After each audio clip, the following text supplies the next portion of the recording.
Guys, আসসালামু আলাইকুম। আজকে চলে আসলাম নতুন আরেকটি রেসিপি নিয়ে blog by Kazi Hira channel থেকে। আমি আপনাদের হীরা আপু। তো দেখেন আজকে কি রান্না করেছি, বাচ্চাদের পছন্দের একটা ডেলিশিয়াস রেসিপি। এটা হলো আমাদের যে বাংলাদেশি মিস্টার টুইস্ট আছে, সেই মিস্টার টুইস্ট কোম্পানির একটি মিস্টার নুডলসের চাউমিন। এই চাউমিনটা আজকে সহজভাবে ঘরোয়া উপকরণ দিয়ে রান্না করে নিয়েছি। বাচ্চাদের এতটা পছন্দ হয়েছে কি বলবো।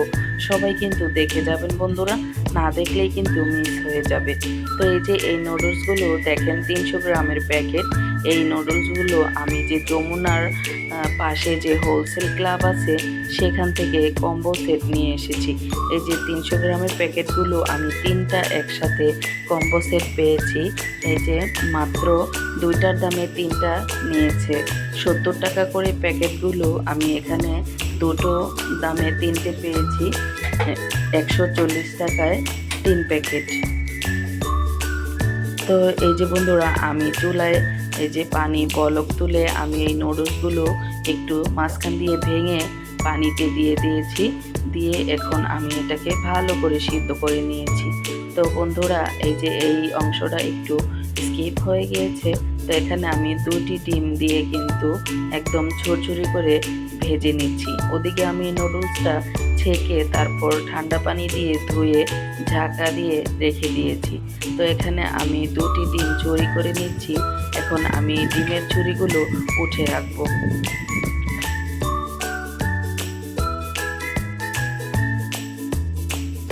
দেখেন বন্ধুরা, এই ডিমটা কিন্তু আমি চাইলে একসাথে পেঁয়াজের মধ্যেই দিতে পারতাম। তো আমি এটার স্বাদকে দ্বিগুণ বাড়ানোর জন্য এখানে কিন্তু আমি আগে কিন্তু ডিমটা সুন্দর করে ঝুরঝুরি করে ভেজে তুলে রেখেছি।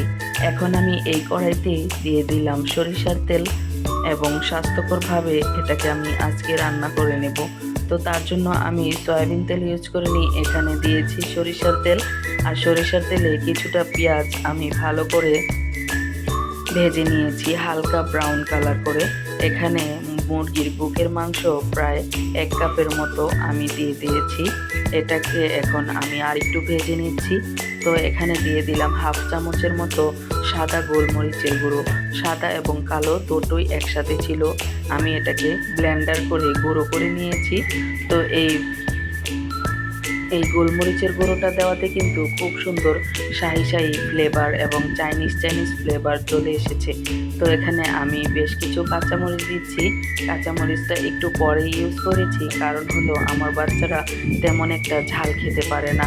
তার জন্য যেন ঝালটা কম ওঠে, সেজন্য আমি ঝালটা একটু পরে ইউজ করেছি। আর এখানে দিয়েছি 2টো বড় সাইজের টমেটো কুচি।